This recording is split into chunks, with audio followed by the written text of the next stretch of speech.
Vámonos ya de regreso a México. ¿Qué sueño americano ni qué nada? Ahora es el sueño mexicano. Hace poco viajé desde Nueva York hacia Ciudad de México y pude ver directamente cómo se sigue intensificando una alarmante tendencia que tenía que compartir contigo. Mientras muchos latinoamericanos buscando nuevas oportunidades para una vida mejor huyen desesperadamente hacia países como España y principalmente Estados Unidos a través de su frontera con México, muchos de los que logran llegar al otro lado se dan cuenta de que esa fuerte decisión pudo haber sido un grave error. Sin embargo, la crisis migratoria se sigue intensificando y el gobierno de Estados Unidos fortalece la presión hacia México para que intente detener ese flujo migratorio de cientos de miles de personas, cosa que cada vez se hace más difícil. If you're trying to leave Cuba, Nicaragua, or Haiti, or have agreed to begin a journey to America, do not just show up at the border. Stay where you are. Pero lo que muchos no están viendo es el flujo contrario desde Estados Unidos y Europa también hacia Latinoamérica, en especial ciudades como Medellín y Ciudad de México, que ha visto su población multiplicarse muchísimo,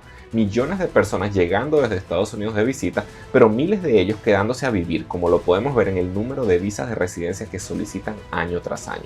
Y las razones que dan parecen claras. En un video anterior discutimos cómo el sueño americano parece estar desvaneciéndose a medida que pasan los años, en el contexto de lo que Ray Dalio denomina el cambio de orden mundial. Estamos viendo cómo países supuestamente avanzados le quitan cada vez mayor parte de sus ingresos a sus ciudadanos en forma de impuestos, cómo el costo de la vida es cada vez mayor, alimentos, salud, transporte, educación y la vivienda también, pagando las personas que viven en Nueva York más del 60% de sus ingresos en alquiler. Y la cosa ha ido mucho más allá, con una criminalidad creciente en muchas ciudades, a tal punto que Nueva York tuvo que militarizar el metro. We are now officially a third world country. Así que la situación no se ve nada alentadora, a pesar de que, según los datos oficiales, la economía de Estados Unidos se ve fuerte, con un buen crecimiento del empleo. Tanto así que hasta hace poco muchas personas estaban dejando sus empleos porque se sentían que tenían facilidad para encontrar mejores condiciones laborales. Pero parece que hubo un choque de realidad porque la gran mayoría se está arrepintiendo también. Entonces, ¿qué es lo que está sucediendo? ¿Qué explica realmente estas tendencias contradictorias? ¿Hacia dónde nos están dirigiendo y cómo podemos prepararnos para lo que viene? Para responder estas preguntas tengo nuevamente de invitados a dos de mis asesores de negocios, Vilma Núñez y José Villalobos. Y quédate hasta el final porque te revelarán una gran oportunidad histórica que incluso yo mismo estoy aprovechando.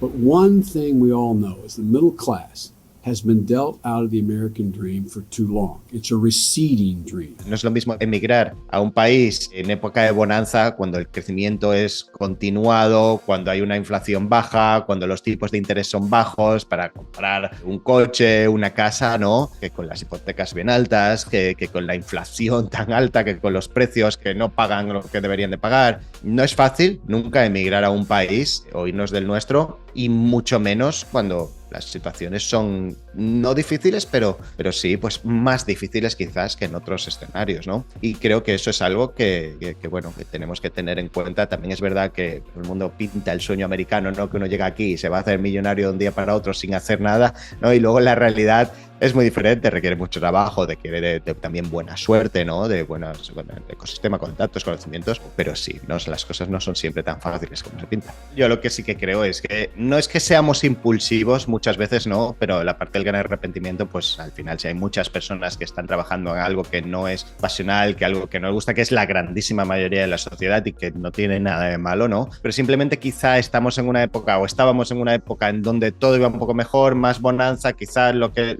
pudiera ser, ¿no? Decidimos tomar una decisión de, oye, yo esto no es lo que quiero hacer, voy a encontrar otra cosa seguro, o voy a hacer algo que me gusta más, o como mis costes están más bajos, pues puedo permitírmelo, pero nos damos cuenta después de que al final la estabilidad es algo que es muy importante. Y en ese sentido no es fácil saltar de una cosa a otra, no es fácil emprender, como quizás muchos han intentado, no es fácil encontrar el trabajo que uno quiere cuando las empresas a lo mejor se están preparando para una posible recesión y congelan las contrataciones o empiezan a haber despidos masivos, ¿no?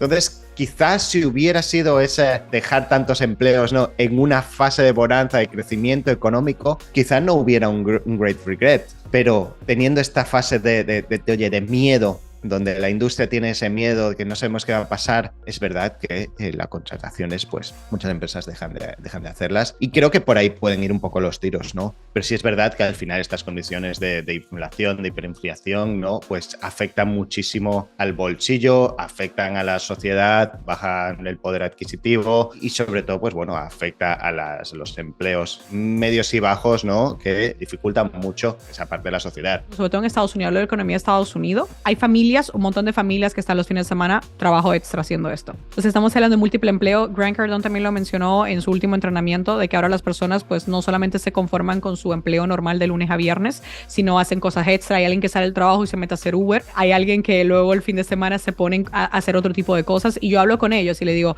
¿por qué hacéis esto, no? Y ellos me dicen, ¿sabes qué? Para quedarnos en nuestra casa haciendo nada, estamos metiendo un dinero extra. Algunos lo utilizan para pagar deudas, que el sistema de aquí de Estados Unidos pues te lleva a endeudarte o a asumir gastos económicos por encima de tus posibilidades, pero otros también lo hacen porque están creando fondos desde el miedo por el tema de ahorro, están invirtiendo eso, ¿no? Entonces también yo creo que tenemos que ver todo lo que sí está pasando en paralelo, ¿no? Como ya tener un empleo no es lo único. Las personas, aunque no sean emprendedores, sí están viendo cómo monetizar. Ahora mismo, yo no sé, en algunos otros países, Gabriel, pero aquí deberíamos buscar las estadísticas de Facebook Marketplace, de empresas y plataformas donde tú vendes cosas usadas, porque el consumo es tan grande, o sea, hay un negocio de reventa tan grande, entonces las personas están simplemente buscando nuevas formas y alternativas de generar ingresos. Entonces eso me parece súper positivo, porque eso es como que la gente se está ocupando en vez de solamente quedarse en el miedo. O sea, la situación se ve como complicada, entonces te quería preguntar, tú que estás viviendo directamente en Estados Unidos, como empresaria, pero también como ciudadana ya en Estados Unidos, como madre, ¿cómo ves el estado actual de como Estados Unidos con lo que muchos llaman a todo esto que estamos viendo aquí el fin del sueño americano?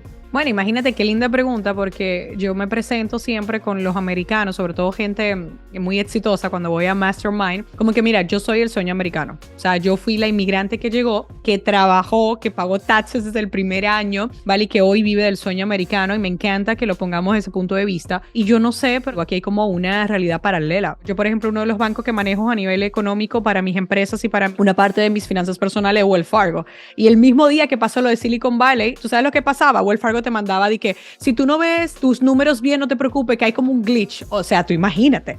Claro, pero en ese momento luego tú ves que las compras siguen llegando. O sea, yo veía ese mismo día transacciones en mi negocio. O sea, el mismo día y días después de lo que pasó, yo veía ventas de Estados Unidos. Entonces yo te digo, estamos viviendo como una vida paralela. Tú vas al centro comercial y sigue estando lleno. El supermercado, yo le digo a la gente, mira, lo que todo el mundo compra son huevos, ¿vale?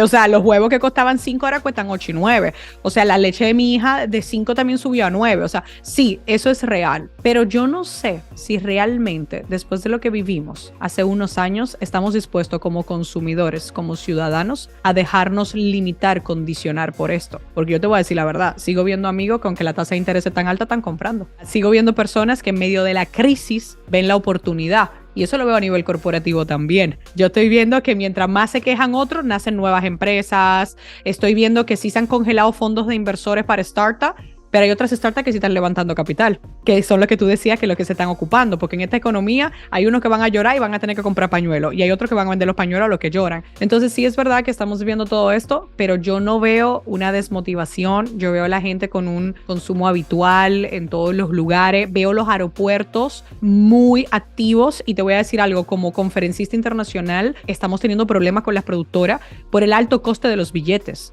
O sea, estamos hablando que ahora mismo un billete internacional está costando por 3 que el año pasado, y la gente sigue viajando. No he estado ni siquiera en un vuelo que esté explotado, sabes, que no puedes cambiar ni siquiera con tu asiento preferencial, no lo puedes ni cambiar porque ya está lleno el vuelo. Eso también lo quería comentar. Se está hablando por un lado, pero el consumidor y el internauta está haciendo otro comportamiento. Y yo diría que ahora se complica más todo, bueno, hasta cierto punto, entre comillas, por el mismo hecho de la tecnología, ¿no? El desarrollo tecnológico. Ahora se está hablando mucho de innovación, de inteligencia artificial, ChatGPT y todo ese tipo de cosas que se están hablando. Y se hablaba antes de que esto iba a sustituir solamente el trabajo manual. Entonces yo recuerdo como la narrativa en su momento era, no, la inteligencia artificial va a dejar muchos empleos obsoletos, pero empleos de baja especialización. Entonces las personas que de repente tienen esos empleos y no están suficientemente calificados van a tener problemas, ¿no? Pero ahora estamos viendo con la inteligencia artificial como eso también aparentemente va a atacar o está atacando el trabajo creativo, ya cosas más de pensar, de redactar, hasta de diseñar y un conjunto de cosas. Hay muchos cambios en ese sentido y entonces ya salen algunas personas como a alertar sobre esto. Elon Musk y otros lanzaron una carta abierta o como que esto hay que pararlo o revisar bien qué está pasando, etcétera. Entonces veo que hay como que alerta en ese sentido. Entonces, desde tu punto de vista, ¿qué impacto proyectas que esto o está teniendo y puede tener sobre este desarrollo continuo de la inteligencia artificial? Por un lado, en términos de esto, lo que decimos, desempleo, desigualdad, pero por otro lado también de posibilidades también para las empresas, ¿no? Siempre estas cosas traen consigo revoluciones. Yo lo que personalmente creo es que el que se puede quedar o perjudicar más el trabajo es el que no trabaje de la mano de las inteligencias artificiales. Entre dos personas, una que sí que trabaja con una inteligencia artificial y otra que simplemente no la conoce o dice no me interesa, la persona que va a trabajar de la mano de las inteligencias artificiales tiene una ventaja con respecto a la otra. Entonces creo que tenemos que asumir que esto es algo que está aquí y creo que lo podemos aprovechar a bien. Mira, qué interesante todo esto, porque inclusive acaba de salir como que un reporte que hicieron de Goldman Sachs sobre como que ya como que analizaron como que más profundo. A ver, ¿a quién va a afectar esto a nivel de industrias? Y cuando hablaban de esto decía que, bueno, la parte administrativa se iba a ver afectada, número 2, legal, 3, arquitectura y ingeniería. Y, por ejemplo, me dio curiosidad también verlo que en las posiciones antes del 10 estaba ventas y relacionados para poder todo esto.